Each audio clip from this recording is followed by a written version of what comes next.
Hi, I'm Travis Monson with Once Upon a Board Game. Today I'm going to teach you how to play Silver and Gold. This says on the box that it plays 2 to 4 players in about 20 minutes. This is designed by a guy named Phil Walker Harding, who's one of my favorite designers. I see his name and I get interested.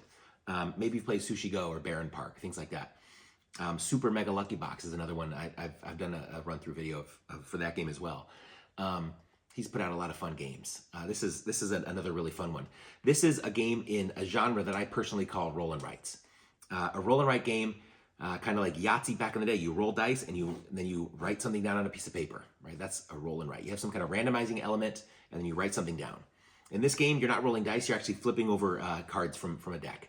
And so technically maybe it's a flip and write, but I call all these games roll and writes. But this is a lot of fun. You know, you flip over a card and then you write something down on pieces in front of you, and it's quick and easy and lots of fun. Let me show you how it plays. Okay, as I said, I'm going to be teaching Silver and Gold. Okay, so this I've got it partially set up for 2 players. The game does come with enough markers and scorecards for up to 4 players. We're only doing a 2-player game, so I've got those set aside for now. Since I'm playing for both, I just need 1 marker. But each player is going to first of all get one of these scorecards. I'll talk more about the scorecard and how you're trying to score in just a minute here. At the start of the game, you take all of this deck of these 47 treasure cards or island cards, whatever you want to call them, and you shuffle it up and you deal 4 to each player. Each player is then going to choose 2 of the 4 that they're dealt, and that will be kind of their starting hand. And so maybe I'll take those 2. I'll keep those. It says the other ones you're going to shuffle them back into the deck. Allie will keep, maybe she'll keep those 2. Okay. And so all these cards will shuffle back into the deck. Okay. And then once people have chosen their cards and return the other cards and you mix it back in, then you deal a display of 4 cards. Okay. All right, and then basically you're ready to go. So this is all that comes in the game. There's just a bunch of cards and a couple of dry erase markers, okay? So there's the 47 treasure cards. There's, of course, the scorecards and the round tracker. And then there's these 8, I think they're called expedition cards. They have basically Tetris shapes on them. And at the bottom, there's 8 of them. And at the bottom of the round card, you can see what those 8 shapes are, okay? All right, so this is how you set it up. So each player starts again with 2 cards and a scorecard and a dry erase marker with 4 cards in the display, and you're ready to go, okay? So how does the game work? Okay, again, this is one of those games where you want to have the highest score. The highest score is going to win, and the game is played over 4 rounds. You can see on the little round tracker, you can mark off when you've completed each round, and you see there's 4 rounds, and then the game's going to be over, okay? So initially, you'll give this, it's maybe a good way to keep track of who the start player is for each round by, put the little round card by that person. So maybe I'll be the start player for this first turn, this first round of the game. Okay, so how does a round work? Okay, well, first of all, like I said, there's 8 of these Tetris cards, these expedition cards. Each round, we're gonna flip over one by one 7 of the 8 cards. Okay, so you're never gonna get all 8. You're gonna get 7 of the 8. Once you've flipped over 7 of those shapes and you've, marked off stuff on your board, on your cards, then the round is over, okay? Then you mark off that round 1 is complete. You shuffle those back up. You pass this maybe to the next player. They become the start player for the next round, and you do the same again, right? Play 7 of those cards, round over, shuffle them back up, give it to the next person, and so on, right? You do that 4 times, and then the game is over. So it's a really quick, short game. Okay, so how does it work? Well, what's gonna happen is every turn, you're gonna flip over, like I said, one of those cards, and then you're gonna mark that shape off on one of your cards, okay? You mark that shape off in its entirety. You can rotate it, you can mirror it, you can invert it, whatever you want. You can do whatever you want with that shape, but it has to completely fit on your card. You can't have it on top of something else you've already marked off. You can't have it hanging off the edge. It has to be completely contained in whatever space you're marking off, okay? And you always have the option, if either you just can't fit the shape, maybe with already other things that I filled in, maybe that shape won't fit anymore. Or maybe for strategic purposes, I don't want to fit that shape. You always have the option of just, instead of using the shape, you can just ignore that and mark off 1 single square, okay? So either do the shape in its entirety, rotated, mirrored, flipped, whatever you want, or 1 single box. Okay, everybody will do that simultaneously. Okay, so for instance, maybe I will do something like this. I'll just do it in this lower corner, okay? So I'll mark off 3 squares. Maybe Allie will do something similar. She'll do maybe this. She'll mark off these 3 squares here. And you'll notice both of us marked off a little red X. Well, what does a red X mean? Whenever you mark off a red X, you immediately mark off one more square anywhere on any of your cards. So with that one red X that I did, I can say, you know what? Maybe I will just mark off this coin over here. Okay, whenever you mark off a coin, you mark on your little scorecard that I just got a coin. Okay, Allie will probably do something similar. With the red X that she marked off there, sure, why not? She'll also get a coin. Okay, so she'll get a coin. And so she marks a coin there. All right, first turn is over. Now, I'm gonna chuckle a little bit because what I'm gonna show here is maybe blasphemy, right? It's against the rules. The rules specifically say that once you've marked out the card, you take the next card and you cover it up, right? So there's a little bit of a memory element in terms of what you've already seen, what might still be left in the deck, right? We don't see any need to make this also a memory game. You know, we don't think that that's something that's necessary. So what we do is we take the little thing the card that we've played, and we mark it off on the round tracker. So we know that we've already seen that card, so we know what's still left. Okay. Again, that's specifically against what it says in the rule book. So take that for what you will. Yes, maybe blasphemy that I'm going against the rules, but that's a little house rule that we like to do here. Okay. So again, strictly, you wouldn't do this. You would just get the next card and do that one as well. But that's how we play it. So, c'est la vie. All right, so again, next shape is a square. So now we have to mark off an entire square. So maybe I'll do something like this. I will mark off these 4 spaces here. So you notice I got another coin, and I got a little red X. So maybe for the red X, I will mark off a square right there. And we know that we just got the square. Allie will also do a square. She'll say, you know what? I will do a square here. These 4 here. And with that X, she'll mark off a space there. So she's just got that 1 box left to having that card complete. Okay, so that's the second card. Next, we flip another one, and the big L. That's what I was hoping for. Boom. I just got it perfect. Fits there, and I just completed a card. Allie, she'll do this. How about she does, nope, not that. Whoops, sorry. It's not erasing very well with my hand. All right, she will do, she'll do that. She'll do the big L, and with the red X, she'll mark off this extra space there to get this card completed. Okay, so we both completed a card, and we'll mark off that we saw that big L. Okay, what happens when you complete a card? Okay, well, a couple things. First of all, you're going to set it aside. That card will score points at the end of the game. So Allie will score 10, I'll score 12. And we're going to get to draw another card from the display. Okay, well, who gets to pick first? You always start with the start player for that round, and you go clockwise around the table. For anybody that completed a card, or possibly multiple cards, you go in that order, beginning with the start player. So since I'm the start player this round, and I completed a card, I get to choose before Allie does.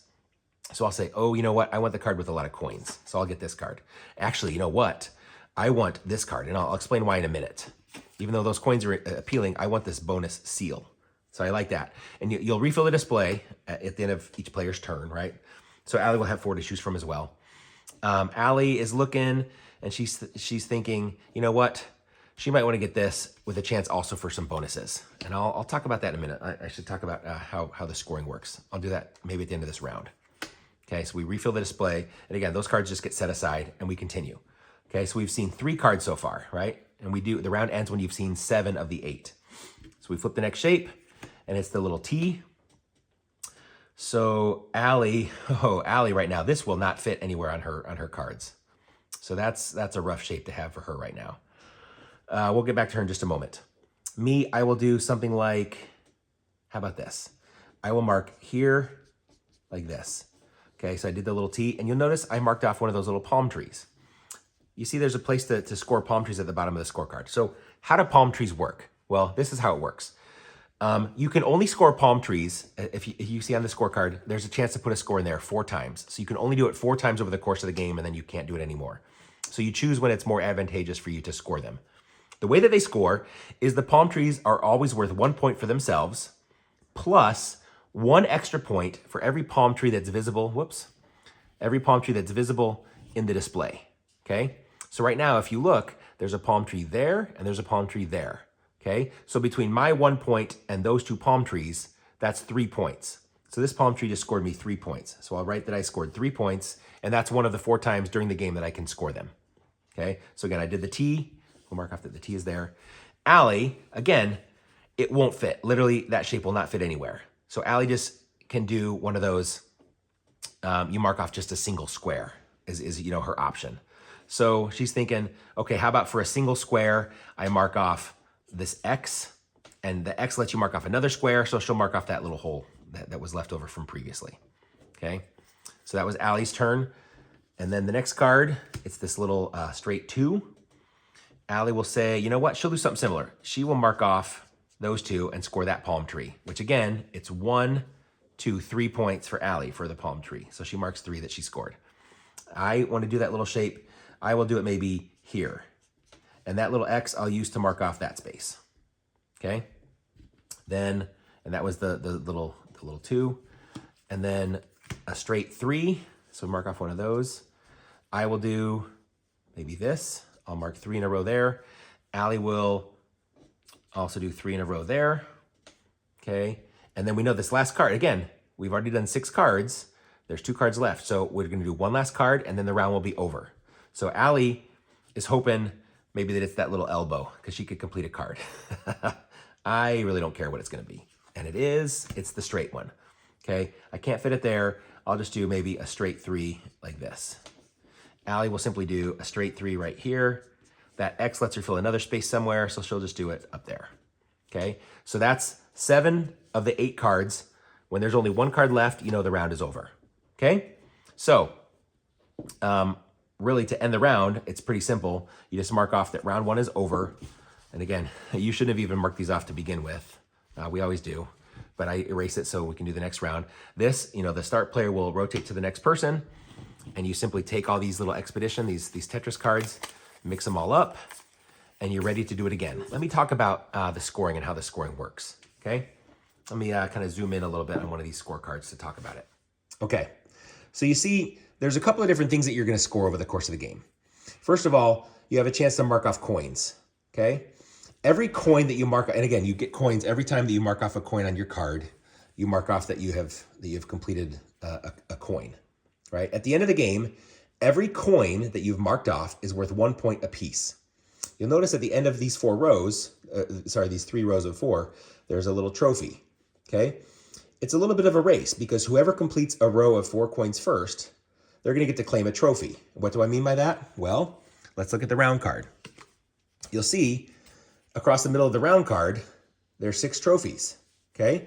Whoever at the table completes a row of coins first is gonna claim the highest value trophy that's still remaining available. And again, if there's a tie, if 2 people do it at the same time, the tie is broken in favor of who the start player is for that round. So if that first round, if Al and I both would have done it, I was the start player, I would have gotten the higher trophy, okay? But, so like for instance, if I mark off all 4 coins, I would say, oh, I just got the value 6 trophy, and I would put a little value 6 there, right? And so on. And you know, once all the trophies are gone, then you can no longer get the trophy bonus, but you can still get more coins. And then once you've maxed out with 12 coins, you can no longer score points for extra coins. If this will focus here. Okay, so that's one thing you're trying to score, is you're gonna get points for all your coins and trophy bonuses, okay? There's also the palm trees, of course. I just talked about how those score, okay? The 1 point for the palm tree on the card that you just marked off, like I marked off the palm tree here, plus 1 extra point for every visible palm tree in the display. So that's how I got the 3 points. You can do that at most 4 times in the game. So again, you'll add up all your points from coins and trophies here. You add up all your points from palm trees here, okay? The other things you can score for are for the cards themselves, right? So first of all, you see kind of this little wavy banner. That's the same shape as the banner on the cards, okay? So what that little symbol on your scorecard means is you add up the total points of all the cards that you have completely filled in. So right now, I've got a 12-point card. Allie's got a 10-point card, right? I'm about to get another one, but you see how that works. So you add up all the points for all the cards you've completed and put it there. And then this little wax seal, this is what I was talking about with this card that I just took as a replacement. You see this little wax seal on my card says, hey, 2 bonus points for every orange card that I complete. So again, I'm not gonna have this bonus ability unless this card itself is completed. But once I've completed this card, it's in my completed cards pile, that bonus ability is gonna be triggered, it's gonna be effective. So then what that tells me is over the course of the game, every orange card that I complete is gonna be 2 bonus points. And I've already completed an orange card, and I have another one in front of me. So I have a vested interest in completing a bunch of orange cards because each one will be worth 2 bonus points. So at the end of the game, you'll add up all your points for trophies and coins, for palm trees, for cards, and for little bonus seals on cards. And the highest score wins. So that's how it works. And again, you play the game over 4 rounds. So Allie is the start player this round. First card is the little elbow. That's what she was hoping for earlier. Okay, so she completed that card. So she sets it aside because she can claim a new one now. And with that little elbow, I'll say, you know, how about I do this? Okay, oof, I'm not sitting very pretty. And we got a little elbow. Again, this is against the rules, but we like doing it. Ooh, that long elbow. Oh, I would have liked that one. This is, oh, Allie forgot, sorry. Before we do this card, Allie needed a replacement card. She really likes all those coins. So she's gonna try and get a bunch of coins. Okay, she would like a purple card, but there's no purple cards out there. All right, now that next card. That straight, that big long L, that's perfect for Allie right here. She just completed another card, okay? I would love it, but I can't quite fit it. So maybe it's poor planning on me with what I did previously. Oh well. I can just mark, instead of that shape, I can mark a single square. So let me just complete this card to get it out of the way to have more options for future cards. Okay, we both completed a card this turn. Allie's the start player. She gets to pick first what she wants as a new card. Okay, so again, she would like purple cards. There's still none there. You always, one thing I haven't mentioned yet, you always have a choice of the 4 face down cards, or you can draw blind. Allie's thinking, you know what? Maybe I can get a purple card. So she'll try. Ah, bummer, it's not. But this is a great card that will give her bonus points for green. She's already completed 2 green cards. So this can give her a couple bonus points. She's not too upset about that. And then for me, I needed an extra card.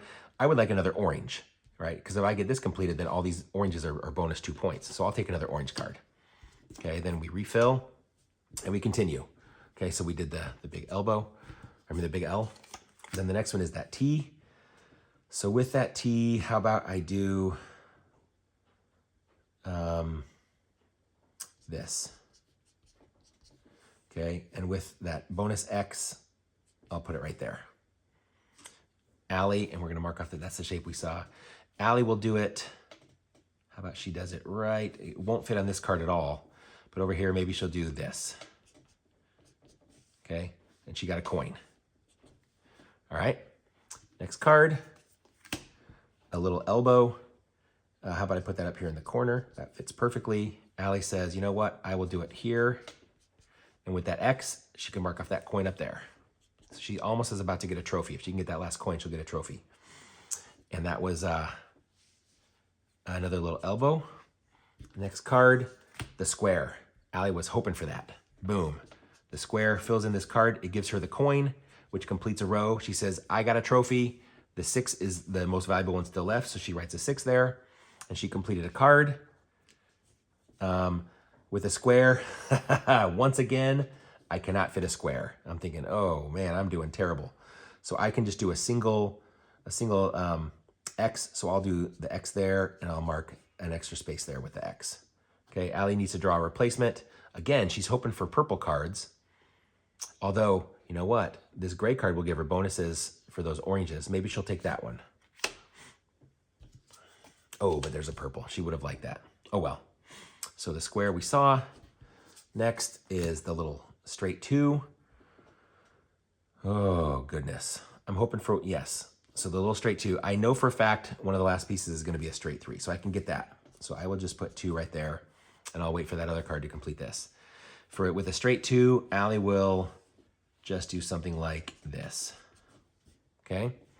And then the last card this round is, of course, a straight 3. So I can complete this card.